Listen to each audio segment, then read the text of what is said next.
شفتوني وانا بضحك وشفتوني وانا بستحمى وشفتوني وانا بهيص، مش كده؟ تعالوا شوفوني بقى على الوش التاني، اسمعوا معايا كده.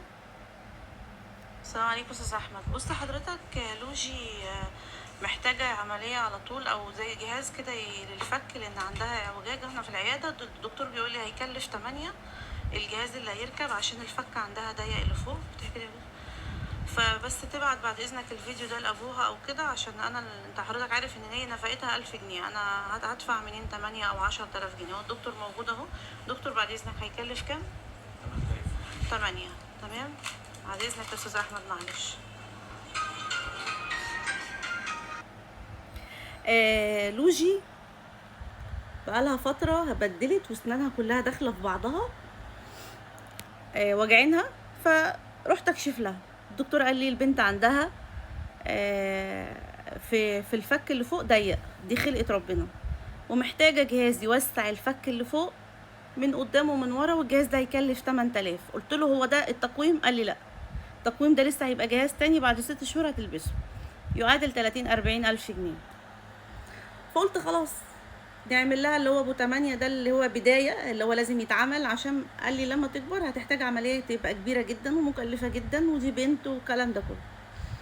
فصورت المقطع ده عشان المحامي اللي ماسك لي القضايا بتاعتي بتاعت ولادي من ابهاتهم يوديها لباباها.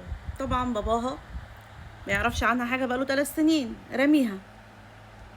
بسبب ايه بقى؟ بسبب ان هو عايز يرجعني بمحلل، وانا رفضت الكلام ده كله. فمن ساعتها قاطع مع بنته، ولا حتى بيجي يشوفها. طيب تعالوا كده بقى نشوف رد الاب، اللي المفروض ان هو اب، وبنته ما طلبتش منه لا لبس عيد 3 سنين، ولا مصاريف مدرسه، ولا فانوس رمضان، ولا خروجه، ولا فسحه، ولا اي حاجه خالص. حتى التليفون اللي كان جايبه لها من 3 سنين بيتكلم فيه دلوقتي لسه، اللي هو جاب شاشه من زمان واترمى في الزباله. فتعالوا نشوف كده رد الاب كده، عشان الناس اللي بتقول بس الامهات انتوا بتجروا وبتسعوا وبتعملوا بالعيال وبتفتحوا لايفات وي.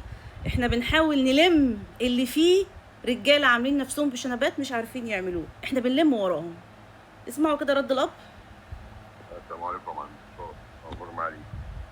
بص يا معلم انتصار، انا ما بعرفش حاجه خالص عن بنتي بقالي اكتر من 2-3 سنين. تمام، والوسيله اللي هي راحت بيها للمحاكم انا بدفعها، النفقه اللي هي راحت للمحاكم فيها بدفعها، بس ما بشوفش بنتي ولا اعرف حاجه عن بنتي. تمام، و يعني حتى التليفون الموبايل اللي كنت جايبه لها وهو الخط اتقفل، الخط من بدري من ساعتها، ولا بعرف حاجه عن بنتي، ولا بسمع صوت بنتي، ولا بشوف بنتي. هي النهارده جايه بتكلمك في حاجه ان هي عايز 8000 جنيه. 8000 جنيه ولا ما بشوفش بنتي؟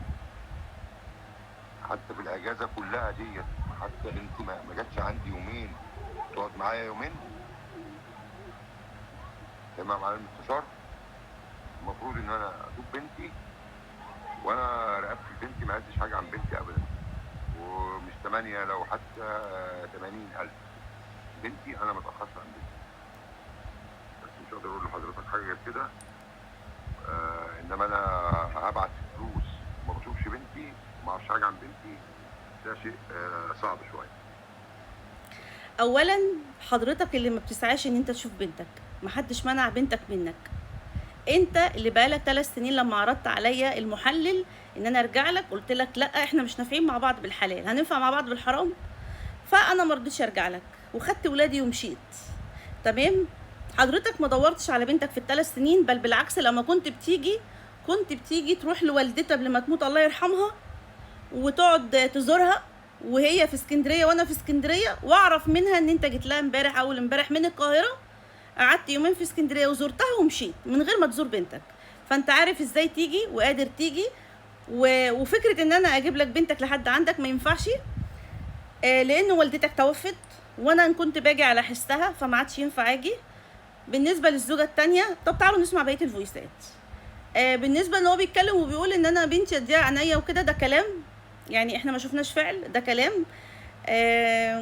الموبايل اللي انت جبته بتقول ب3 سنين، ما شفتش بنتك بقالها 3 سنين، طبعا اكيد يعني اكيد حمض ورميناه في الزباله، يعني جاب شاشه من زمان واترمى في الزباله، وهو اصلا مش وقت موبايلات، احنا بنتكلم في علاج بنت.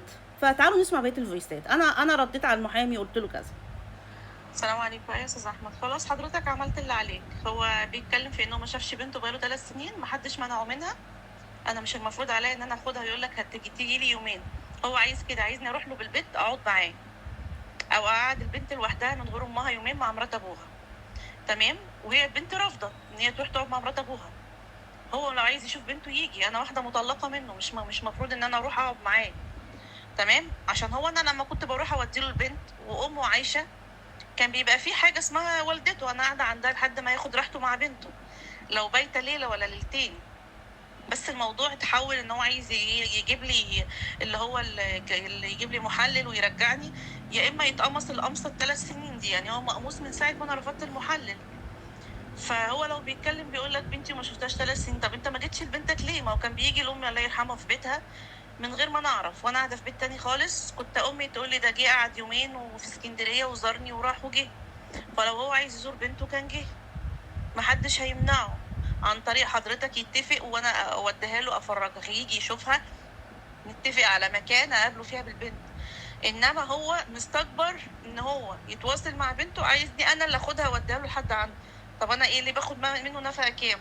طب بلاش كل ده، هو اصلا ما بيجيبلهاش لبس عيد ولا مدرسه ولا مصاريف مدرسه ولا كتب ولا رمضان ولا اي حاجه. تمام. فهو هتيجي على الدكتور يعني 8000 جنيه جهاز في بقها، حسبي الله ونعم الوكيل. بس ما يعملش نفسه معلم بقى، ماشي؟ بس ما يبقاش عامل نفسه معلم. معلم ايه بقى؟ ده انا اللي انا طالبه ده بيجيب يوم سجاير في الشهر. تمام يا استاذ احمد. خلاص انا كده بقاله 3 سنين ما طلبتش منه حاجه، وسايبه حضرتك تعمل القضايا، وبعضمه لسانه قال 3 سنين ما يعرفش عنا حاجه ولا بيدفع حاجه خالص للبنت. ويوم ما طلبت منه علاج للبنت بيعترض وبيقول لا مش هدفع. فانا ما قداميش غير ان انا يا اما انزل ادور على 8000 باي طريقه وانا براعي 4 عيال لوحدي، ولا عنديش محل كفته ولا عندي عماره ببنيها، يا اما اسيب البنت بقها معوج العمر كله. تمام. ويجي اي حد في المنطقه يقول وليد كفته المحترم ابو جنى. محترم منين بقى؟ والله لا اسال قدام ربنا، والله لا اختصم قدام ربنا، كل واحد بيقول عليه محترم.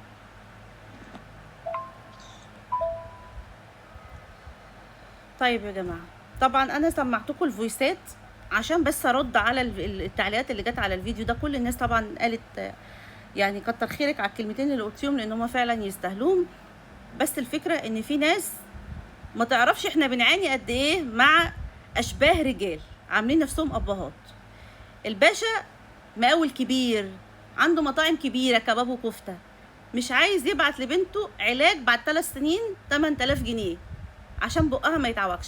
فدايما هو او ابو الولاد، ابو الدكتوره حبيبه وحنين، المهندسه حنين اللي انا خليتها دكتوره وخليتها حنين داخله هندسه، دايما يحطوني في نقطه انا ما بطلبش ولا رمضان ولا عيد ولا مدارس ولا دروس، وعماله اشتغل شمال ويمين وافتح في شغل اكل واروح اجر في شقق عشان ما احتاج لهمش، لان انا لما بحتاج بلاقي ضرات.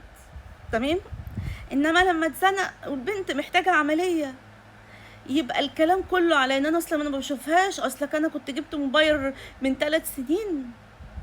بتحطوني في يا اما تجيبي الفلوس من حيث لا تعلمي، تنزلي بقى تشوفي تجيبي نفسك الفلوس بالحرام، يا اما تسيبي العيل يطلع بقه معوج، او حبيبه اللي اتفتحت خدها قبل كده وابوها سابها تسيبيها تموت.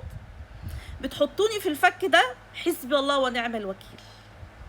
ربنا هيقويني. والناس اللي بتقولي بتضحكي يا شيف زهره، انا بضحك من الخيبه اللي انا فيها. كل فيديوهاتي اللي انا بضحك وبهيص فيها دي عشان اداري الالم اللي جوايا. يا رب اشفي صدري بان انا اشوفهم بيتوجعوا هما الاتنين ابهات عيالي. يا رب اشفي صدري وكر عيني وهما بيقولوا ومش لاقيين حق العلاج، سواء كان العلاج ده ببلاش او بفلوس. يتحرم عليكم العلاج، ما تشوفوا علاج. وربنا يكر عيني ويشفي صدري بان انا اشوفكم نايمين في السراير مش لاقيين العلاج ولا حق العلاج، وابقى انا ام الدكتوره وام المهندسه وام المهندس، وحسب الله ونعم الوكيل. عند الله تجتمع الخصوم وانا قدها وقدود. وهربي عيالي وهكمل. ما جاتش على كمان كام سنه، 10 سنين كمان.